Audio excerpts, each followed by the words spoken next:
गुन्हेगार हे पुणे पोलिसांसाठी आणि पुणेकरांच्या डोक्याचा ताप बनलेत।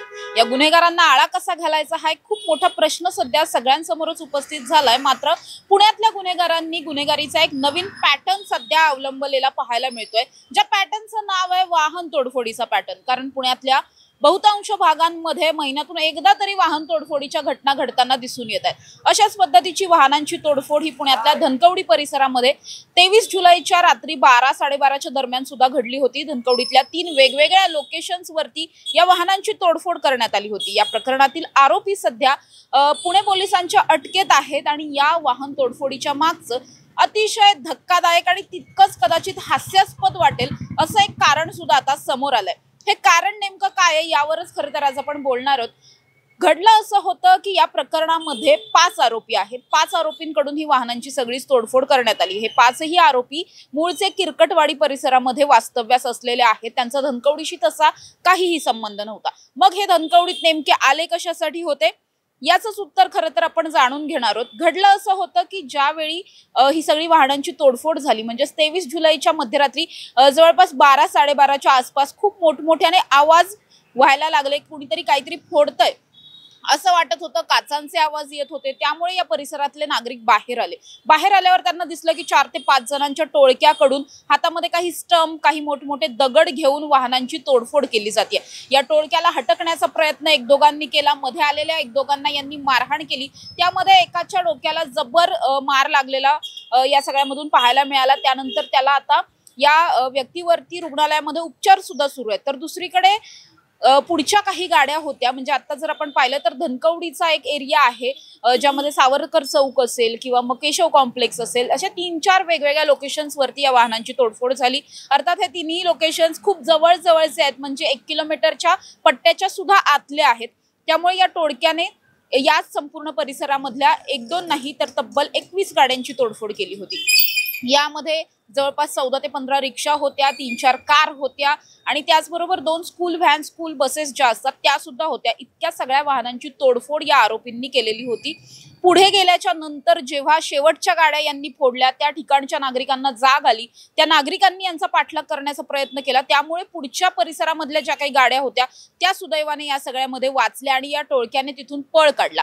त्याच्यानंतर या सगळ्या प्रकरणामध्ये स्वतः डीसीपी असतील किंवा सिनियर पीआय असतील हे स्वतः लक्ष घालून होते। त्यांनी घटनास्थळी भेट सुद्धा दिली, घटनास्थळाची पाहणी केली। पाहणी केल्याच्या नंतर तातडीने त्या ठिकाणचे जे सीसीटीव्ही फुटेजेस होते ते जप्त करण्यात आले आणि सीसीटीव्हीच्या आधारावरती या आरोपींचा शोध सुरू करण्यात आला।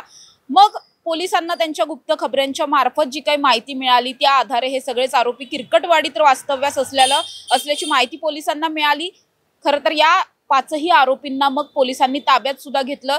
या 5 पैकी 2च आरोपी सज्ञान आहेत, 3 आरोपी हे 17 वर्ष आणि त्यापेक्षाही खालचे आहेत। त्यामुळे यांना आता बालसुधार गृहात कदाचित यांची रवानगी होऊ शकते। मात्र जे 2 इतर आरोपी आहेत या आरोपींना पोलिसांनी ताब्यात घेतलंय, त्यांना अटक सुद्धा केली आहे। या प्रकरणामध्ये रोहित आढाव आणि सुधीर सावंत अशी या 2 मुख्य आरोपींची नावं आहेत। त्यांना आता पोलिसांनी अटक केलेली आहे। मात्र या आरोपींनी हे सगळं नेमकं का केलं हा एक खूप मोठा प्रश्न निर्माण होत होता, कारण या आरोपींचा या परिसराशी काहीच संबंध नव्हता। आता जे काही कारण समोर आलंय त्यानुसार हे आरोपी मूळचे किरकटवाडीचे असले तरी सुद्धा धनकवडी परिसरामध्ये त्यांचा एक मित्र वास्तव्यास आहे। याच मित्राचा त्या दिवशी वाढदिवस होता आणि मित्राच्या बर्थडे पार्टीच्या सेलिब्रेशनसाठी हे 5ही जण धनकवडीमध्ये दाखल झाले होते। मात्र ज्या मित्राचा वाढदिवस होता तो मित्रच तिथे हजर नव्हता, तो मित्र यांना भेटलाच नाही आणि मित्र आपल्याला बर्थडेच्या दिवशी भेटला नाही याचा राग या टोळक्याच्या मनात होता। त्यामुळे मग दारूच्या नशेत असलेल्या या टोळक्याने मित्राच्या घराच्या जवळपासच्या या सगळ्या गाड्यांची तोडफोड केल्याचं कारण आता पोलिसांच्या तपासातून समोर आलंय। त्यामुळे हे कारण जितकं आश्चर्यजनक आहे तितकंच हास्यास्पद आहे, तितकं चिंताजनकही आहे की ज्या गोष्टीचा इतरांशी काही संबंधही नाहीये त्या गोष्टीसाठी तुम्ही सर्वसामान्य लोकांच्या कापड कष्ट करून रिक्षा चालवून स्वतःचं घर चालवणाऱ्या व्यक्तींच्या इतक्या मोठ्या प्रमाणात गाड्या फोडल्या, लाखोंचं नुकसान या सगळ्यामध्ये झालं। काहींचे इन्शुरन्स झाले, काहींचे इन्शुरन्स झाले सुद्धा नाही। स्वतःच्या खिशातल्या पैशांनी या सगळ्या गाड्यांचा खर्च, दुरुस्ती जी काही असेल ती भागवावी लागली। मात्र या सगळ्याच प्रकरणामध्ये आता या 3ही आरोपींना बालसुधार गृहात कदाचित त्यांची रवानगी होऊ शकते आणि जे सज्ञान आहेत या दोघांना सुद्धा पोलिसांनी ताब्यात घेतल्याची माहिती या परिसराचे जे पोलीस उपायुक्त आहेत मिलिंद मोहिते यांनी दिलेली पाहायला मिळते। त्याला काय कारवाई केली आणि त्यांनी कशावर हा प्रकार केला? 23 जुलै रोजी धनकवडी भागामध्ये काही लोकांनी जवळपास 18 वाहनांची मोडतोड केलेली होती. त्याच्यावरती दगड वगैरे मारलेले होते. हा गुन्हा झाल्यानंतर पोलीस स्टेशनला तो गुन्हा दाखल झाला आणि आमचे डीबीची पथकं त्या आरोपींचा शोध घेत होते. उपलब्ध सीसीटीव्ही कॅमेरे आणि आमचे इन्फॉर्मर यांच्या माध्यमातून त्या आरोपींचा शोध घेण्यात आला. सदरचं कृत्य हे 5 आरोपींनी केलेलं आहे आणि या 5 आरोपीपैकी 2 जण आहेत ते संज्ञान आहेत, 3 अल्पवयीन आहेत. आणि हे कृत्य जे आहे ते रोहित आढाव आणि सुधीर सावंत हे त्याचे म्होरके होते. यांनी ते कृत्य केलेलं आहे. या दोघांनाही अटक केलेली आहे. उरलेल्या 3 अल्पवयीन मुलांनाही अटक केलेलं आहे. त्यांना आजच रिमांड होऊन आम्ही पाठवतोय. घ्या परदेशात भरारी, तेही सर्वसामान्यांना परवडणारी. 1 रुपया भरा आणि थायलंड मध्ये फिरा. सचिन इंटरनॅशनल घेऊन आले आहेत जगातली सर्वात स्वस्त परदेश टूर. पूर्ण 5 दिवसांचं पॅकेज आता फक्त 32,999 रुपयांमध्ये. पॅकेज मध्ये विमान प्रवास, हॉटेल, ब्रेकफास्ट, ट्रान्सपोर्ट आणि प्रेक्षणीय स्थळे.